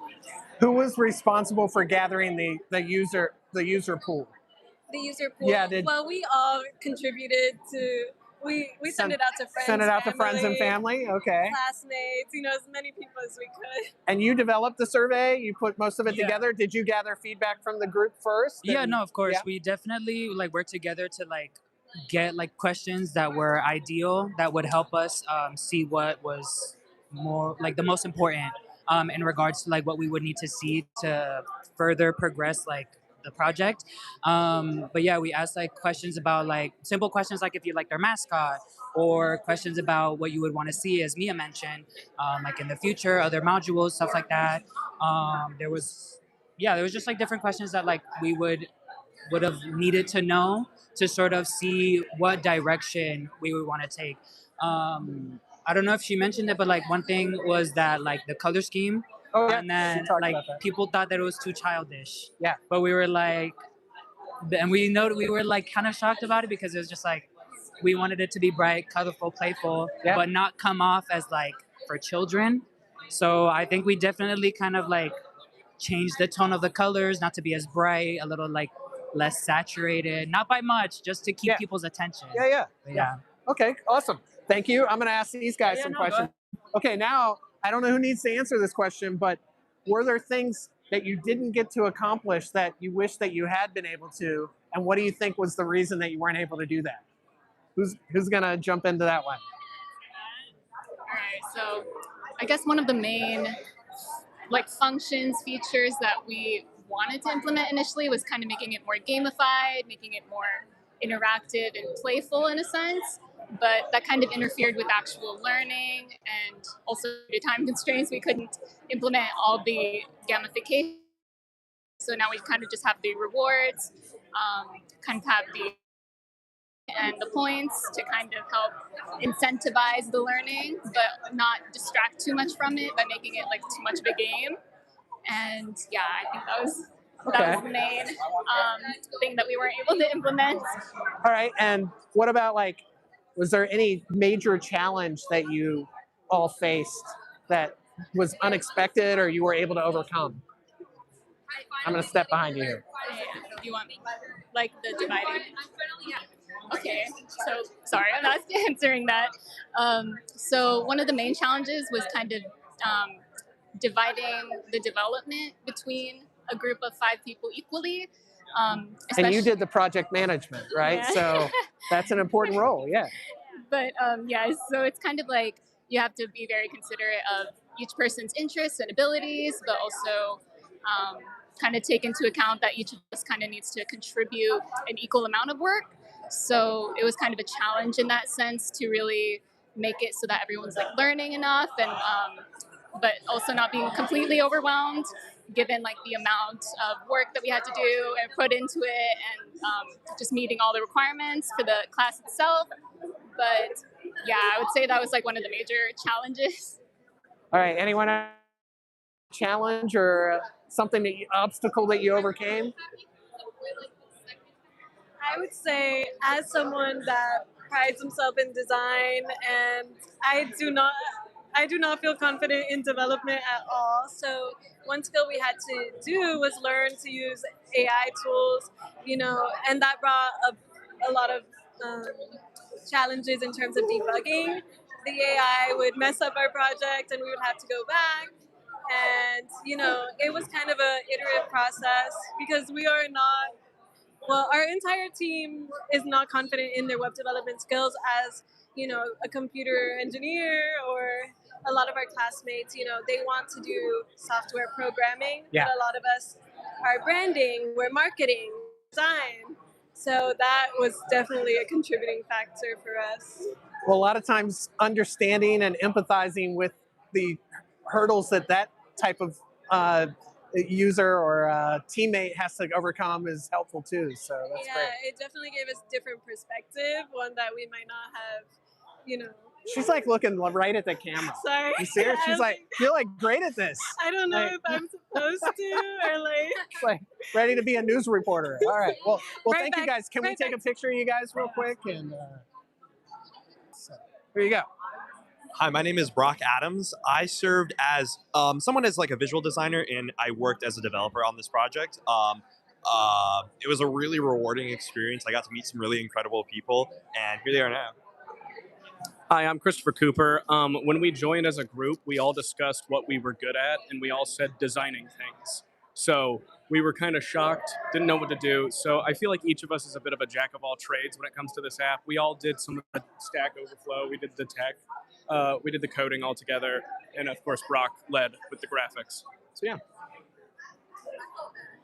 Hi, my name is Abby, and with our documentation, I worked on like our visual design guide. We worked on that. I worked on developing. We all did a little bit of everything on this project. Hi, I'm Sarah Norman. I was in charge of UX and UI design with Brock. I also did some visual design as well, and then I did copywriting for our app. Hi, my name is Alyssa Allen. Like they all said, I kind of did a little bit of everything, helping with documentation, helping with the charting, and yeah. All right, so I actually don't need the mic. I have a mic on me. So I'm going to go to UX and UI first because we're downtown Orlando UX. So I don't know who wants to answer this question, but did you guys gather feedback from users? And if you did, looks like you did, what was something that surprised you about the initial concepts that you had? I think, when we're designing, we're talking through all of the possible use cases. And so in our heads, we think everything is going to go really smoothly. When we did testing, there were certain pages that there was just a lot of bugs that we didn't initially think we would find that we only got through user testing. There were some simple features like a logout button that we didn't have for our app, that it was just simple things that we overlooked. So I think it was surprising that it wasn't the big problems, but the smaller features that we overlooked and found with our testing. All right, cool. And you did a lot of the graphics. Yes, I did. Did you get to hear some of the user feedback? So the biggest thing that we got from everyone was saying that it was super cute. So that was what we were going for. So we got to keep on doing that. But it was really a great opportunity to kind of hear that user feedback and really evolve our design. We started off a little more rudimentary, but asking for a little more vibrancy, a little more depth, and being able to really learn from the people who we're serving with this project and working with them in tandem to create these really striking designs that people really enjoy. So it was a really rewarding experience overall designing the graphics for the look. Okay, and I'm going to go a little bit into technology, but it ties into the designs. You all were talking about the designs. As you were doing that, were they like, you can't do that? That's not going to happen. You can't. Were there hurdles like that, or? I don't think we said no a lot. No? Which, Okay. Here you go. I'll let you hold that. I don't think we said no a lot, which might have been to our detriment. There was a lot of workarounds, a lot of, like, as you can see here in our app demo, we have, it's a gamified chore chart app, and so you're actually attacking the monster when you complete a chore. And so getting this, just this like sort of Pokemon like distance look was such a pain. It was horrible. But once we got there, it was good. We also have animations that we had to add in. There's a lot of the design that we wanted it to feel like a game and didn't know how to. And so eventually we got there. And so, like, as you can see, once we vote on that, it feels like a game. It gives you those elements. There's slight animation. It's not too heavy. But you get that personality that I think makes us as popular as we have been. Yeah. So awesome. So you said to your detriment. So what were the timelines like? Did you guys hit any big bumps? We're really good idea people, so we came up with lots of ideas that we were like, okay, we're gonna do this, and we're gonna do this, and then as it kept getting closer, we're like, okay, the scope is getting really big. We wanted to do like sort of a map, and we wanted to do another kind of incentive. Like we'd had currency and stuff. Where this is just a lot. It was too much for what we were going to do. We had to scale it back. How did you decide to reduce the scope? How did you all decide to do that? So we kind of went over, like with the currency and stuff, like we really don't need a shop if they're going to unlock things as they beat the monsters. So we kind of just scaled it down to just earning things as you defeat the monsters, instead of also being able to go to the shop and buy things. Making currency a thing. Yeah. Okay, and so you had to scale it back. There are things that you didn't get to do. Yes. What would be the next two things that you would add to this? Yeah, you go ahead. One thing I'll say is a calendar. Someone mentioned that to us earlier, that it would be nice to like. I see everyone nodding their heads here. Yeah. To plan that out ahead of time, and to just like break it up within the month. So that's one thing I think we would add. Okay. And then I think another thing that we kind of talked about that we wanted to implement was this is really designed more for like the college roommate experience for people who are college age, living together, trying to get along. But if we could kind of scale this up for families and really integrating that family experience into our product, I feel like that'd be another way to just add an extra sense of dimensionality that we're all really excited about if we were to take this to the next step. All right, awesome. Thank you. Well, what about any like major challenges or aha moments? Does anyone have any of those that they want to share?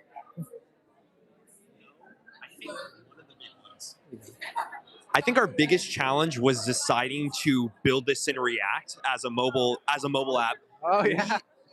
Our mobile design class was definitely like one of our most challenging classes we've all collectively done.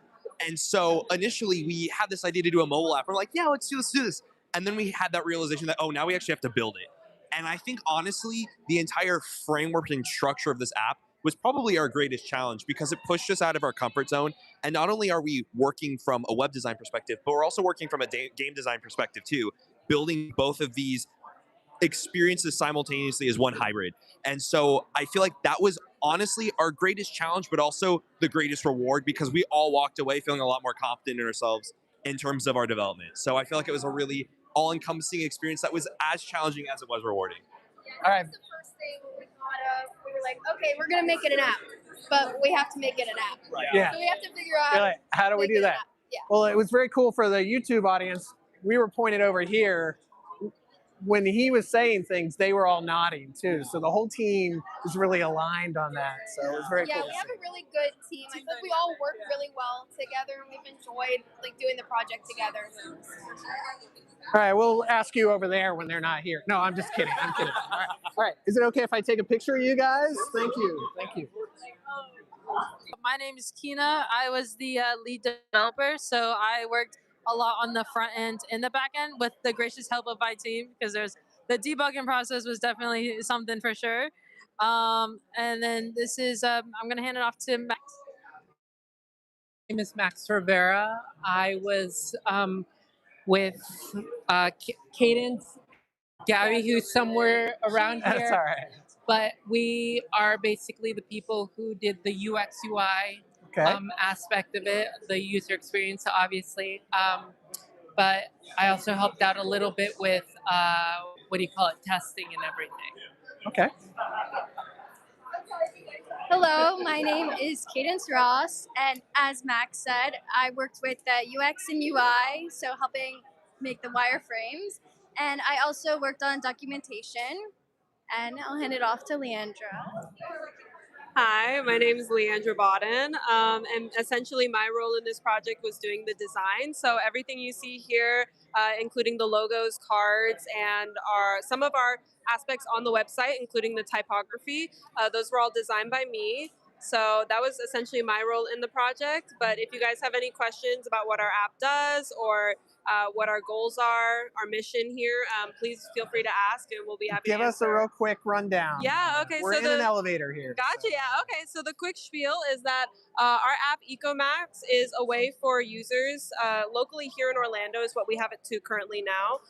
But they can go to eco-friendly and sustainable businesses, shop at these businesses. When they receive receipts from these businesses, they can scan them on our app. So these are some examples of businesses that we would like to partner with if we were a fully functional deployed app. You can scan those receipts that you receive in order to earn points with the app, and those points go towards things like redeeming cards, like gift cards, like having discounts on certain items. And you can see here where our redeem section is. We have all those options based on how many points you have. And we also have like a community aspect to it, which involves like a leaderboard. So we have a local leaderboard that just kind of gives you an idea of how people are doing in the space around you, as well as some badges that you can earn based on what accomplishments you make, and then an impact tracker for your local community as well. So that's kind of the main idea of it, but the app is currently fully functioning, so you can create an account. It does persist data, and essentially, yeah, you can always test it out. We do have a GitHub. We also have a deployed Docker like file that you can try it if you want to do it on web. So, but that's essentially what our app is. That's EcoMax. Awesome. Since you're talking technology, what were some of the biggest technology hurdles that you had to overcome? Well, we definitely had a big issue working with the back end. When we were setting up the back end, Kina, our developer, can tell you about that, but basically it was just a big process with the front end not connecting to the back end, and we needed to bridge those two sides properly. And we ran into a lot of problems where we would fix it, and then when we would make updates to like our code or anything in the GitHub and save it, it would break it again, and we wouldn't be able to log into our application. So we were able to fix that with, if Kina wants to explain how we resolved that problem. And you don't have to go deep. It's Yeah. yeah. So I'll give a quick overview. So our tech stack for this app, we use React Native for our front end, and then for the actual receipt scanning process, we use within that library the Tesseract OCR. And then for our back end, we use like MySQL and MyPHP admin. So working with it initially, I didn't realize I was setting up with localhost. So when we would try to run it on Docker, we would run into those errors of like couldn't connect and won't save. And so with like the guidance of like from our team and trying to like break down and Stack Overflow, and shout out to our professor Dan Novotnik in his office hours, we were able to resolve it and like kind of embed it in the like exec tab to where our database is stored with our Docker. So anytime we would make updates to it, anyone can access it, not just on my laptop. So a lot of our debugging was just like a group effort, really, and I appreciate their like help with it. But yeah, a lot of Google, a lot of Stack Overflow, and a lot of office hours. All right, now we're going to transition over. You snuck up here, so Yes. we'll let you introduce yourself. What role did you play primarily with the group? I know everybody touched a little bit of everything. Yeah, I was from that group as well. I'm Gabriela Godfrey. I helped with a lot of the prototype interaction and some of the user testing.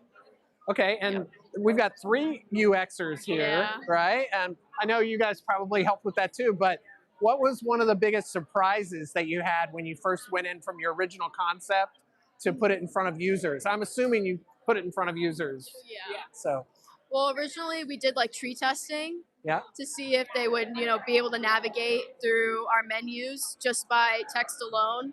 And our eco points was actually one of the main issues. They weren't sure, users weren't sure where eco points would be under, like would it be under the home page, would it be under profile? Even though in the end it ended up being on multiple different screens to refer back to, that was one of the main concerns.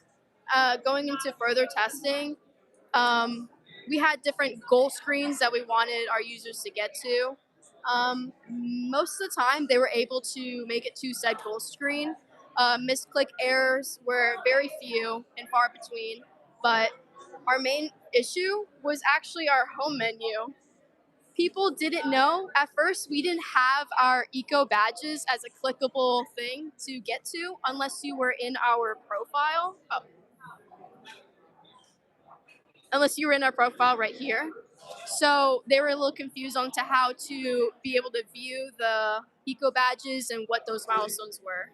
Those were one of our big challenges, honestly. All right, one of our other UXers here, how did you do in-person testing? Did you do surveys? What kind of testing did you do? So we did 4 rounds of testing. We did tree testing first.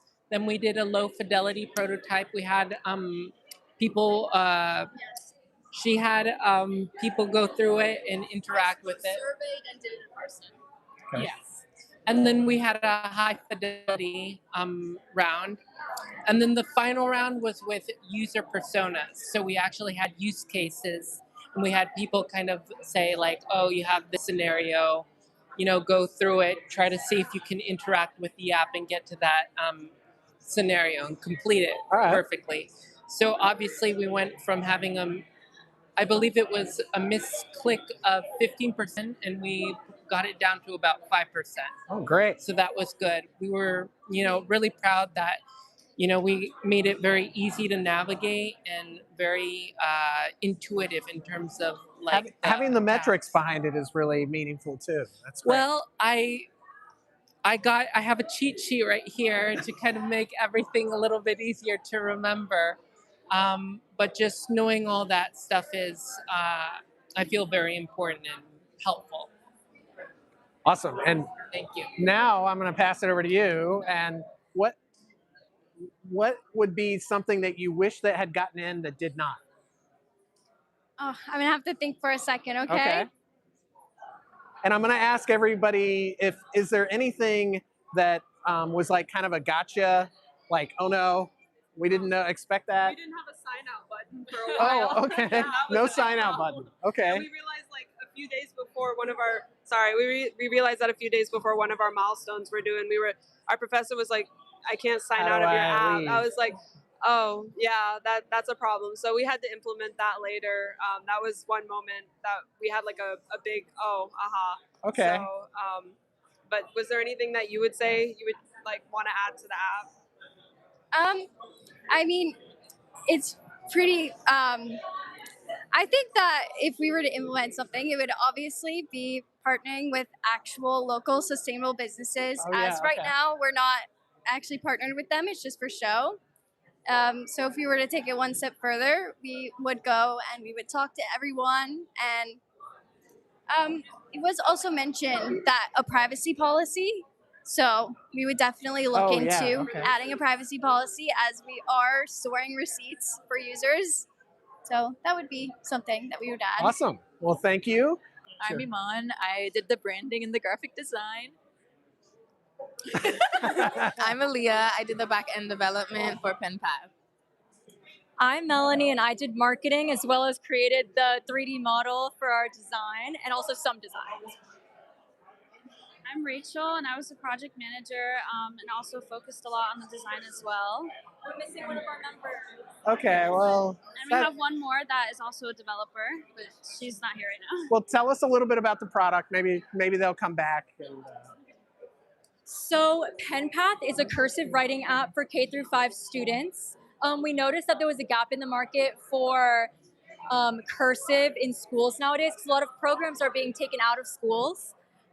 So something that we all came together and decided was that we want to solve an actual problem, and one of those problems is this. So we created PenPath because of that, and it's basically lessons that takes you through how to read and write in cursive, and you can actually, there's a tutorial before the lesson, and you can trace called Follow the Flow. This is the first lesson.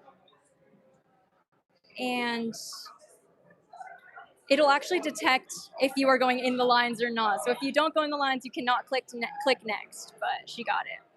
all right, Then- nice work, nice work. Yeah. So basically, after each lesson, there's a badge at the end, which will keep kids encouraged to keep going and like earn the next badge. So yes, that's one of them. And then you can Very exit cool. and we'll go to, there's a feature that we have on here that is actually a scan feature. You can actually upload a file that has cursive in it. So let's say your parent is writing a letter to you in cursive, you can actually upload that here and scan it and translate it to actual text that you can understand or that kids could understand. Same thing with historical documents, the Constitution, anything like that. And then we have our settings. Do you want to go through that? So in our settings, you can change the theme background, your profile picture. You can change the ink color, which also helps because it's accessibility friendly, colorblind students or neurodivergent students. So that helps with any disabilities that children have. And then you can also check your progress, which is actually very helpful for parents to see. So they could see what lessons you completed and how your overall progress in that. But yeah, that is the main thing. And then our physical artifact, of course, is a big part as well. It's basically the thing is this. We did not have time to make a stylus for it, but I just heard that you buy styluses off of Amazon or something. But that basically is this.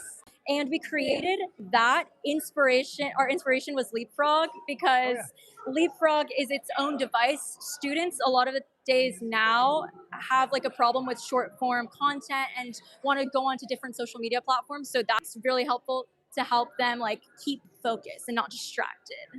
So yeah, with that, basically we got a screen, a Raspberry Pi, connected it, and we built a 3D model around it using Fusion 360, and then also made handles out of air dry clay and put it all together. Cool. Nice. So yeah. What was maybe one of the biggest hurdles that you all found? Does anyone else want to speak? You can speak. You go. Introduce yourself too. Yeah. I'm Hadassah Roberts. I was one of the developers for the team. Okay. I feel like a lot of the struggle was just kind of able to interact as a team for the first time. A lot of us kind of were peers in the major, but the teamwork part was really difficult. Communication was difficult at times, but we kind of learned to use our differences to bring each other together. So if I wasn't good at designing and Melanie was, we would kind of build on each other. If I was working one day and Aaliyah was working, but Melanie was available, we would wait until we were all available and be able to talk with each other so that not one person is kind of doing all the work. So it really helped to just know how to collaborate on a career-focused project and kind of made us really prepared for graduating and becoming professionals, which is nice. Very cool. Did you all have an opportunity to gather user feedback? Unfortunately, we did. I could speak if you guys want.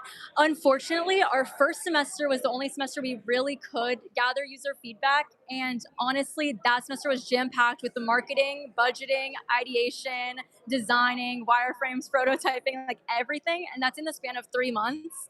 So we did not have time to gather user feedback. However, if we were to continue with this, we would love to gather feedback from students actually in like elementary schools because that's our main target market. So yeah. Yeah. What about like any aha or gotcha moments? Like you talked about a big hurdle. Was there anything like, wow, that was surprising or we weren't sure about?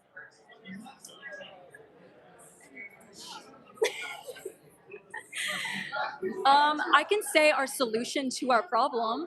Okay. So basically, our project manager, Rachel, was on top of us all the time. Our main problem, as had said, was communication, especially as a group of individuals with such busy schedules. And she actually found a website called Plane where you can actually send like tasks to each individual person and it'll notify them through their email. So that was really helpful, especially like being able to collaborate through that platform and seeing everything you needed to do and all the directions for that task was really helpful. Okay, so I'm going to hand you the mic then. You were the project manager. You had to rally the troops here by building a backlog and giving them things to do. What about like, how did you curate all of that? What made you decide maybe we need to do this and we need to do that? What was your approach to getting everyone to give you that feedback? Well, actually, Hadassah helped a lot too. We were trying to figure out a way to better manage everything because in the beginning it was kind of like all over the place and we were just saying like, okay, I'll do this, but we wanted something to actually like show and like have like dates and stuff. So we found Plane, which is, I don't know if you know what Asana is, kind of similar to. Oh no, we don't need to. That's okay. We're just talking about it. It's all right. We don't have to dive deep. That's okay. So I was basically able to make different tasks and split everything up equally, and there were due dates, and you could arrange things by priority. And so everyone was notified and was able to go through their own tasks, and it would tell us like when it was completed, and then we would be able to like communicate better through that. And I think that really helped us stay more organized and get everything done on time. And tell us a little bit more about priorities. How did you determine what was the most important next thing, first thing? How did you guys determine that? What priorities? How did you determine the priorities? Yeah, I think our main priority was getting most of the main features up and running. In the beginning, we actually had a lot of ideas, and throughout, we really had to scale back. Like on our progress page, we had the idea of having it show like what letters they perfected, but we kind of ran out of time, and it was hard to implement that technically. We were able to do it on the design. So we really had to scale back and prioritize basically getting the main functions of the app. So. All right. If there was any one thing that you wish that you could get in next, what would it be? That you had to leave on the table. You weren't able to do it. I would have liked it if we could just have it running not on the web, because initially our idea was, like we said before, put it on Leapfrog. We were running into issues with how we could do that technically. So we kind of had to derail a bit and kind of be okay with it being on the web. So we ran it in Docker and just put the local host on there. So that's something to where if we had more time, I'd want to go back and really, really finalize that and make it something that we could reproduce and we could see like, what would the cost be for getting a whole bunch of Raspberry Pis and a whole bunch of screens? So I kind of wish we could go back and do that. I gotcha. So right now you're kind of in a prototyping stage. Essentially, yeah. Okay. It's still local. Like it's nothing. Yeah. We have a deployed version, but for the Pi, it's very rudimentary. Yeah. You know, it's working. You can see it. You see the vision. But awesome. There's a lot more we wish we could have done. All right. Well, thank you. Is it okay if we take you guys' picture in front of your stuff here? We got this table here. Yeah.